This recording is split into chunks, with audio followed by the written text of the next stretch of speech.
It's amazing that despite the size of our brain, people can still be incredibly stupid. We all seem to have this mental blind spot when it comes to viewing the consequences of our actions. Like this man. He thought it would be a really good idea to play his electric guitar while in the bath. Of course, completely forgetting that guitars attract bears. Or take the circus performer. He's just come up with a new stunt. Ladies and gentlemen, I will now stop this wrecking ball from smashing into my face by using only the power of my mind. Even he finally saw a flaw in his plan. No, wait, hang on. I've just realized.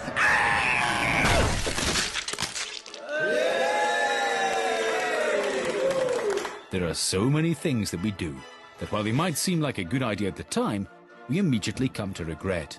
Brushing your teeth with an axe. Making balloon animals at a funeral. Everyone here knew and loved Anthony, and it is with great sadness. Forcing a swan into one of your tear ducts. Running a national radio station. What shall we do? What the bloody hell shall we do? I haven't got a clue what's going on. Just put any old guff out, quick!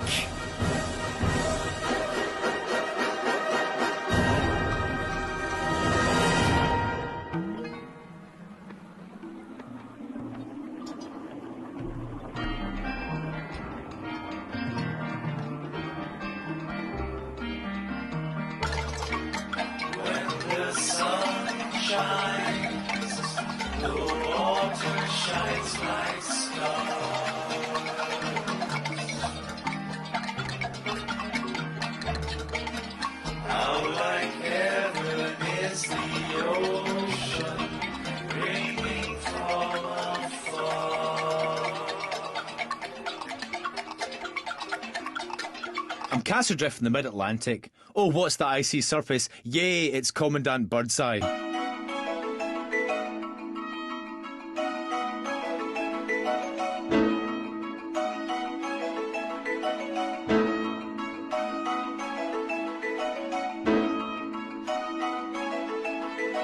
This is the house where 5-year-old Jimmy Hughes lives. For him and his family, it seems just like another October morning, but in just 47 seconds' time, all that is going to change. As little Jimmy is playing with his alphabet soup, he is going to accidentally spell out the Tetragrammaton, the secret name of God, thus causing himself and the surrounding Kent landscape in a 38-mile radius to explode.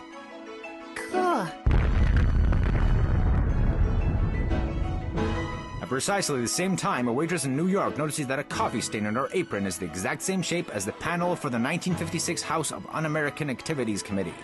As a billion neurons reconfigure in a blinding flash of recollection at how they blacklisted her father and ruined his career, she decides to exact revenge by defecating on the nearest BLT. A passing drunk notices that the lettuce bears a striking resemblance to the face of Weiner Heisenberg.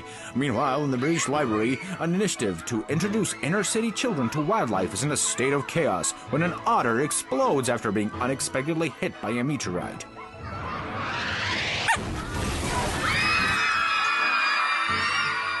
A small boy notices that its intestines look remarkably similar to the crest of the Knights Templars as they slide down a banner reading, "Nature is our friend."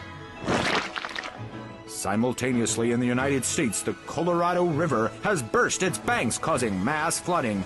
Rather than build another dam at huge expense, the authorities arrest the river and put it on trial. And how does the defendant plead? Your Honor, my client takes the fifth. As the judge raises his gavel to sentence the river to death, he notices that the footsteps of a fly crawling along his desk are tracing out the atomic structure of sodium. How does this make you feel?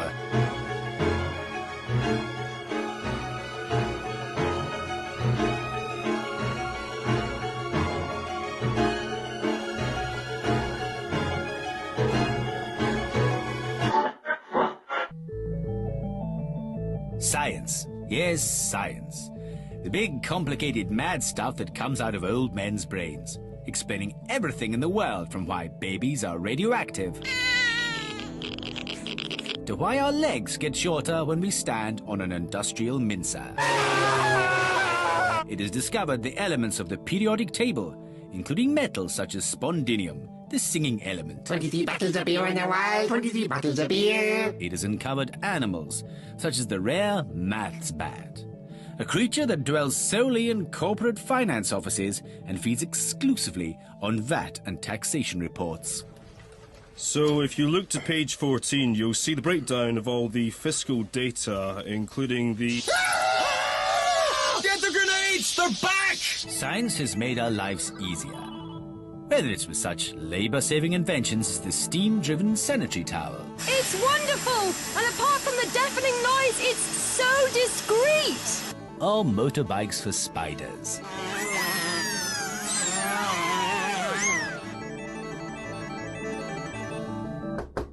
Come in. Ah, Mr. McCabe. And what can I do for you today here at Chisel's Antiquities? I've discovered something remarkable. Something so incredible that it will make us rich beyond our wildest dreams. Well, I have some pretty wild dreams, Mr. McCabe. And what exactly do you have to show me? This. What is that? Can you not tell? Are you blind to truth, man? No. It's the Turin Shroud. That is not the Turin Shroud. Of course it is. Can you not see the image of our Lord imprinted on the fabric? Can you not see... Look, Mr. McCabe, I've seen pictures of the Turin Shroud, and I can guarantee you that Jesus did not look like that. He was a lot bigger, for one thing. But it's the Turin Shroud! That is not the Turin Shroud! It is the Turin Shroud! It's a napkin with a coffee stain! I'm telling you, it's the Turin Shroud! And I'm telling you, it's a bloody napkin with a coffee stain! Not only that, it's a napkin with a coffee stain that you've drawn a little smiley face on. Look at it! It's bloody tiny! But his little happy face... Do you have any idea how small Jesus would have had to be for that to be his shroud? Do you? About 2 inches high. I think that someone would have mentioned that somewhere in the Bible if he was. Someone would have said at least once, "Oh, he does a good sermon, but he's a bit small." But it's... Squeaky Jesus! That's what they would have called him. Look at Squeaky Jesus running about all over the place. Can you imagine what that would have been like? Chaos, Mr. McCabe. That's what it would have been. Utter chaos. Can you imagine what it would have been like if half the characters in the Bible had only been a couple of inches high? Just have another look at him and you'll see. No, look, just get out. The two of you! The Bible. That big book with all the mad characters in it. People like Herod, he who chased all the clowns from the land of Canaan. Or the story of Jebediah, the first man to pass a camel through the eye of a needle. Flamco, whom God spoke to through a burning bee. No, look, I haven't got a clue what you're trying to say. What? It's just incomprehensible squeaking. I assumed that for a supreme being you would have given this a little more thought. Or Barnabas, the first man in the Bible to teach spiders to sing.